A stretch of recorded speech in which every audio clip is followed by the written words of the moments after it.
ছোটবেলায় মামার বাড়ি আসতে না চাইলেও আমার মা জোর করে নিয়ে আসতো।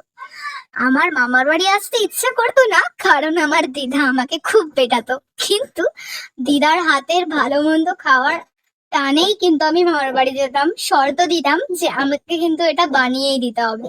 তাই দিদাও অগত্যা আমার কথা শুনে তার নাতনির জন্য তার পছন্দের খাবারগুলো তৈরি করতো। আমার পছন্দের দিদার হাতের রেসিপিগুলোর মধ্যে আজকের রেসিপিটা অন্যতম। তাই তোমাদের সঙ্গে আজকে আমার দিদার হাতের তৈরি মালাই পনির এবং ফ্রাইড রাইসের রেসিপি শেয়ার করতে চলে এসেছি। দেখে নাও রেসিপিটি কি করে তৈরি হয়।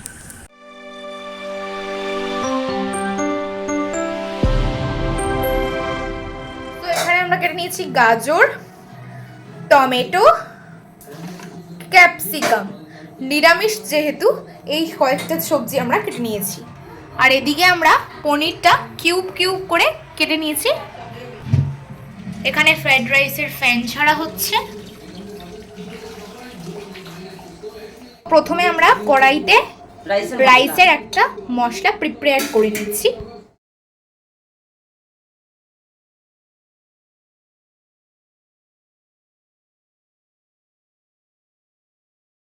তো ফ্যান ছাড়ানো হয়ে গেছে। এইটা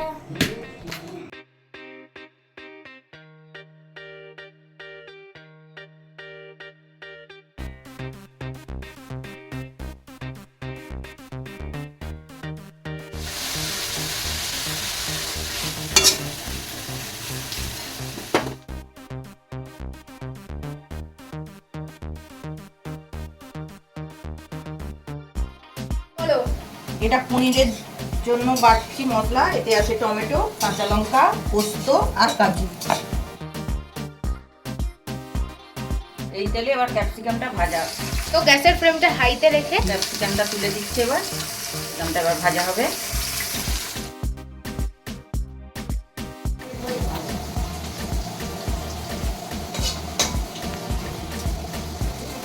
তো এখানে আমাদের পনিরের পেস্টটা হয়ে গেছে।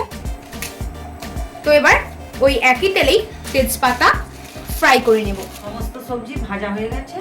এবার আমরা রাইসটা তুলে দেব। অল্প অল্প করে রাইসটা আবার ভাজা হবে।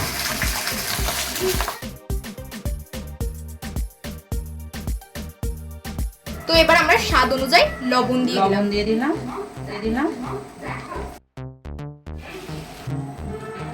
তো এবার পরিমাণ মতো চিনিও দিয়ে দিচ্ছি। আপনারা আপনাদের পরিমাণ মতো চিনিটাও দিয়ে দেবেন। তো এবার আমরা উপর থেকে ঘিও ছড়িয়ে দিচ্ছি। সুন্দর একটা স্মেল আসছে।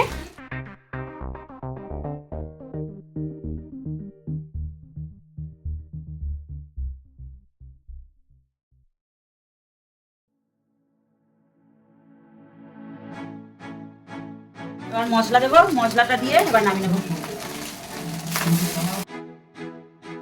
আমার মেয়ে জামাই এসেছে। আজকে তো বৃহস্পতিবার, আর সেই জন্য আজকে রাতের মেনু হচ্ছে আজকে ফ্রাইড রাইস আর পনির। ফ্রাইড রাইস হয়ে গেছে, পনিরটা এবার করবো।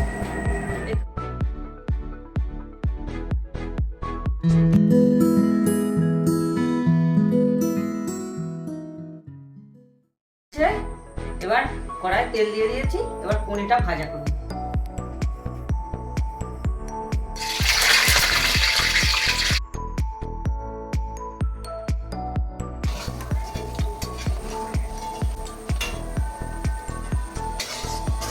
লাল লাল করে ভাজা হয়ে গেছে। কড়াই থেকে এবার তুলে নিচ্ছি।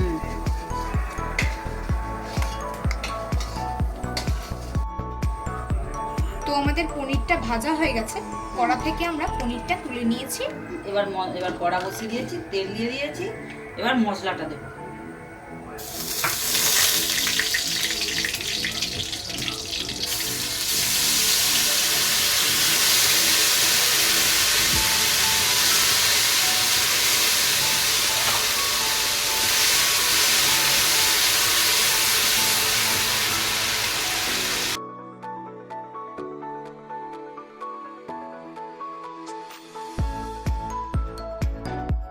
কড়াতে লেগে যায়, তাই আমরা এটাকে নাড়তে থাকবো।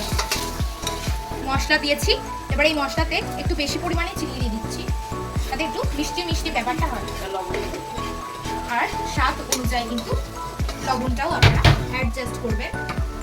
আর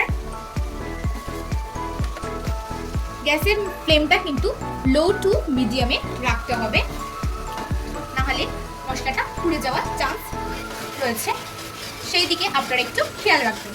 তো এবার আমরা উপর থেকে দিয়ে দিচ্ছি আমুলের গুঁড়ো দুধটা।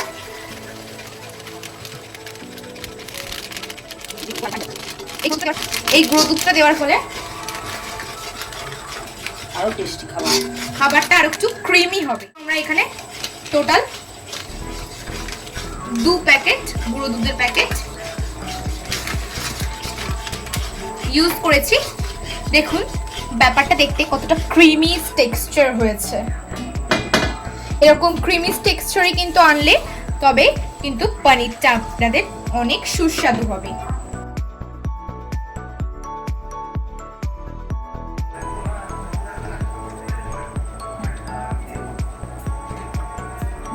গুঁড়ো দুধ 2 প্যাকেট, একটু গাই দুধও দিয়ে দিয়েছি। এবার স্বাদ অনুযায়ী একটু লবণ দিয়েছি।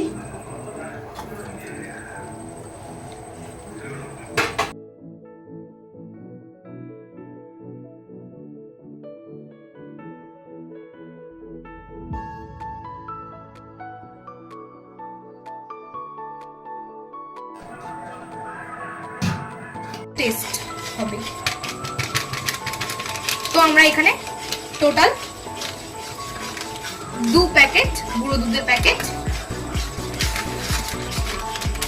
ইউজ করেছি। দেখুন ব্যাপারটা দেখতে কতটা ক্রিমি টেক্সচার হয়েছে। এরকম ক্রিমি টেক্সচারে কিন্তু আনলে তবে কিন্তু পনিরটা আপনাদের অনেক সুস্বাদু হবে।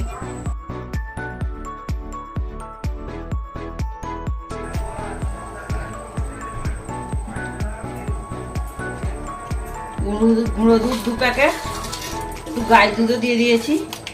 এবার স্বাদ অনুযায়ী একটু লবণ দিয়েছি।